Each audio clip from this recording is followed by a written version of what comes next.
ਧਰਮ ਬਣ ਗਿਆ ਪਰ ਜਸੀ ਉਹਦੇ ਨਾਲ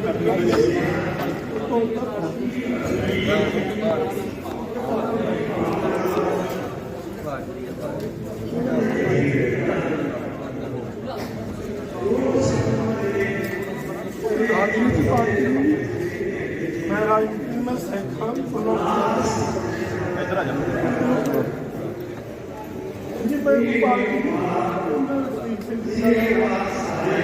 बहुत अच्छी गल्लां पर वो बंदे गल्लां करदे ਜਿਹੜੇ बिना कुछ नहीं कीता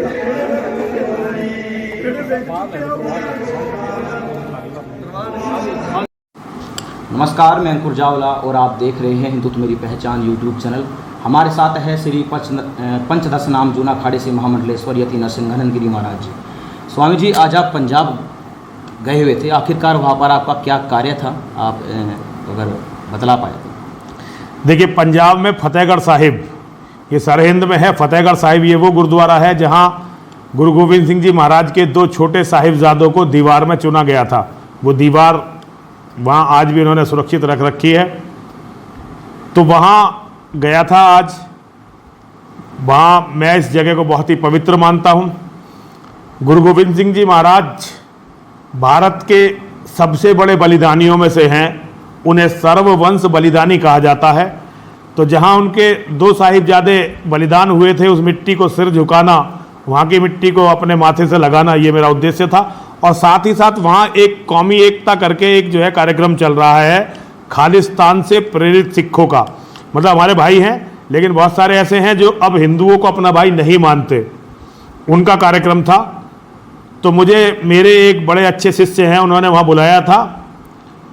तो मैं वहाँ अपनी बात करने गया था।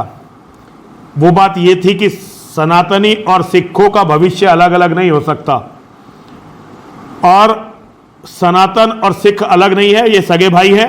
और सिक्खी जो है सनातन में से ही निकली है। हालांकि मैंने देखा कि वहाँ नौजवान युवक और युवतियाँ इस बात को सुनने को भी तैयार नहीं है। बहुत बुरी तरह से उनका माइंड वॉश कर रखा है। और ये दुर्भाग्य की बात है कि हमारी तरफ से उन्हें उनसे मिलने का कोई प्रयास नहीं हो रहा है। मैंने वहाँ जो भी अपनी बात रखी, लोगों ने उसका विरोध भी किया। लेकिन आप मेरे साथ थे, आपने देखा होगा कि बड़ी संख्या में लोगों ने मेरी बात का समर्थन भी किया।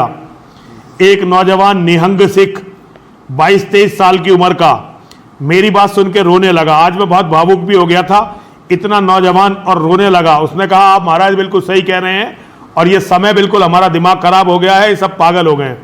आपकी बात बिल्कुल सही है, और ये लोग राजनीति कर रहे हैं, सब बर्बाद हो जाएगा।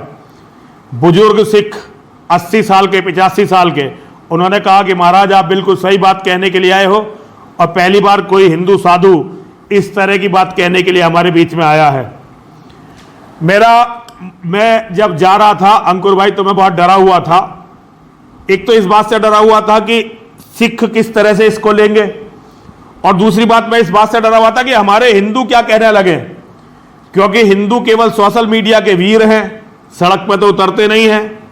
लेकिन सोशल मीडिया पे किसी को भी बदनाम करने में कोई कसर हिंदू छोड़ते नहीं है, खासतौर से उनको जो आगे बढ़ के धर्म युद्ध में अपनी तरफ से इस युद्ध को संभालने का प्रयास कर रहे हैं। मेरा एक कहना है, गलती किसी की भी हो, लेकिन फिर भी हम और सिख भाई हैं। आज पूरी दुनिया में, अमेरिका में, ऑस्ट्रेलिया में, कनाडा में, यूरोप में खालिस्तानी और हिंदुओं की लड़ाई हो रही है। मतलब खालिस्तानी सिखों की और हिंदुओं की लड़ाई हो रही है। किसी ना किसी को बैठकर बात करनी पड़ेगी, आगे जाके ये समझाना पड़ेगा कि भाई तुम अपनी लड़ाई जो लड़ रहे हो वो अलग है, लेकिन अगर हिंदुओं से लड़ने लगोगे तो दुश्मन इसका फायदा उठाएंगे, और ना हिंदू बचेंगे ना तुम बचोगे, कोई बचना नहीं है, क्योंकि दुश्मन बहुत ताकतवर है। और खालिस्तानियों के पीछे बहुत सारे हमारे ऐसे शत्रु हैं जो सिखों को भी मिटा देना चाहते हैं और सनातन को भी मिटा देना चाहते हैं। लेकिन जो उसमें बहुत सारे नौजवान इस बात को भूल गए हैं। लेकिन फिर भी आज अंकुर भाई मुझे वहां जाकर यह लगा कि सिखों में भी ऐसे बहुत सारे नौजवान हैं जो अभी भी गुरु गोविंद सिंह जी महाराज, गुरु तेग बहादुर जी महाराज, गुरु गोविंद सिंह जी के चारों साहिबजादों के बलिदान को भूले नहीं हैं, और वो ये अच्छी तरह से जानते हैं कि किन लोगों ने इन सब की हत्या की है। जी गुरुजी, मैं ये पूछना चाहूँगा कि जहाँ पर साहिबजादों का बलिदान हुआ है, उस गुरुद्वारे और उस स्थल से आखिरकार जो राजनीतिक मंच जो वहाँ पर लगा हुआ था, जिस प्रकार की स्पीच वहाँ पर चल रही थी और खालिस्तानी एजेंडा वहाँ पर साफ साफ दिख रहा था, आखिरकार जो सिख है, जो सिख कम्युनिटी है, वो अपनी जो मार्ग है उससे कैसे भटक चुका है? देखिए ये एक अलग, देखिए सिख खालसा का पहले से नारा है, राज करेगा खालसा। राजनीति और धर्म कभी अलग नहीं होता। हम हिंदुओं के मंदिरों में भी यही सब बातें होनी चाहिए थी, लेकिन हम कर नहीं पाए।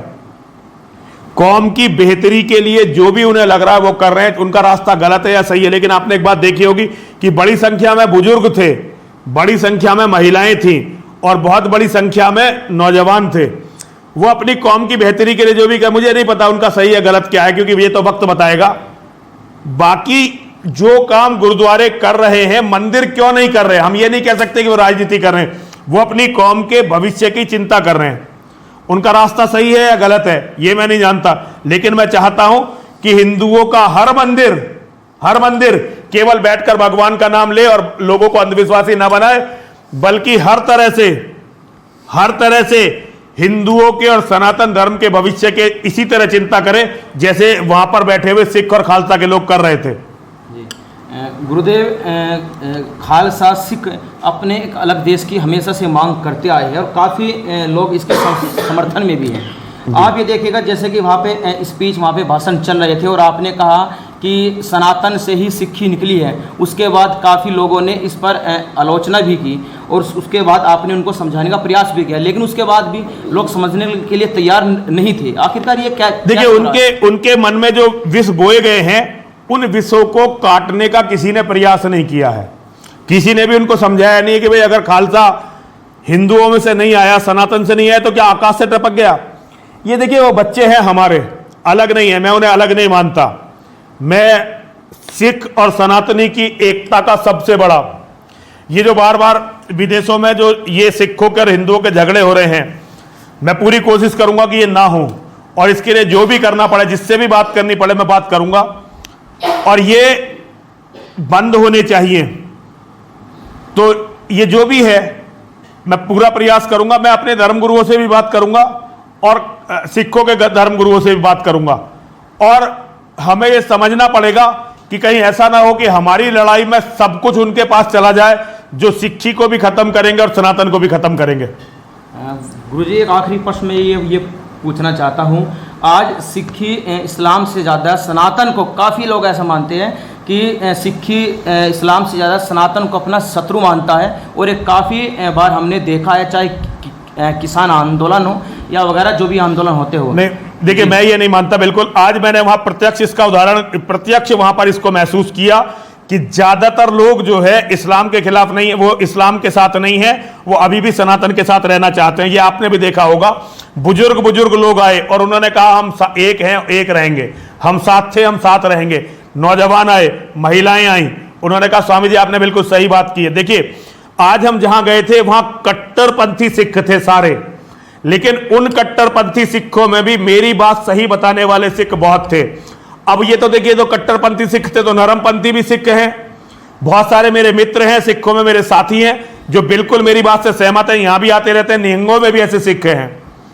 तो ये कहना कि ज्यादातर सिख सनातन के खिलाफ है, ये सही नहीं है, ये बिल्कुल सही नहीं है। लेकिन हमारा सनातन का मैसेज ही कहीं नहीं है। हम सनातन के धर्मगुरु कहीं कोई अपना संदेश दे ही नहीं रहे हैं, तो उन्हें लगता है कि हम शत्रु हैं और मुसलमानों के धर्मगुरु जत्थे के जत्थों में जाते हैं और उनसे कहते हैं भाई हम तुम्हारी हर बात में साथ हैं, तुम्हारे हर दुख दर्द में साथ हैं। जो काम सिखों के धर्मगुरु करते हैं, जो काम मुसलमानों के धर्मगुरु करते हैं, जो काम ईसाइयों के धर्मगुरु करते हैं, वो काम हम सनातन के धर्मगुरुओं को भी करना पड़ेगा। हमें यह सवाल अपने धर्मगुरुओं से पूछना पड़ेगा कि ऐसा कैसे हो गया कि विदेशों में सिख लड़के खड़े होकर हिंदुओं से लड़ने के लिए तैयार घूम रहे हैं। वो किसी से नहीं लड़ रहे, हिंदुओं से लड़ रहे हैं। हिंदू विदेश में जो रहने वाले हिंदू हैं वो बेचारे क्या करने गए हैं? वो अपनी रोजी रोटी कमाने गए हैं, अपना काम करने गए हैं, वो किसी से लड़ने के लिए नहीं गए। लेकिन बाहर जो खड़े होकर लड़के जो है हमारे लड़कों से लड़ रहे हैं, ये बंद होना चाहिए। लड़ना है तो भाई उनसे लड़ो जिन्होंने तुम्हारे गुरुओं को मारा, उनसे लड़ो जिन्होंने तुम्हारे गुरुओं के परिवारों को मारा।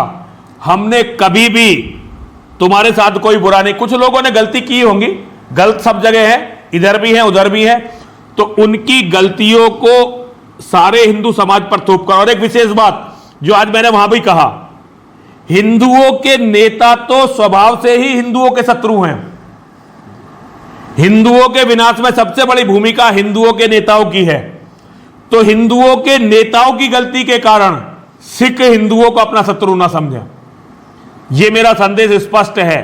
सिखों को भी संदेश है, सनातनियों को भी संदेश है, और विशेष रूप से मेरा अपने धर्मगुरुओं से निवेदन है, मेरा अपने धर्मगुरुओं से निवेदन है, कौम खत्म हो जाएगी सनातन की अगर हमारे धर्मगुरुओं ने अपने लोगों को जोड़ने का प्रयास नहीं किया। सिखों से हमारा कोई मामला हो, जैनों से हमारा कोई मामला हो, बौद्धिस्टों से हमारा कोई मामला हो, हमारे अपने अंदर जातिवाद के कोई कारण अपना मामला हो, ये हमारे आपस के विवाद हैं। इन विवादों को सुलझाने की पहल हिंदुओं के धर्मगुरुओं को करनी चाहिए। अगर धर्मगुरु हमारे इनकी पहल नहीं करेंगे तो ये सारे लोग जाकर फिर इस्लाम की गोदी में बैठ जाएंगे, और ये उनके लिए भी बुरा होगा, हमारे लिए भी बुरा होगा। हर हर महादेव। हर हर महादेव, हर हर महादेव, हर हर महादेव।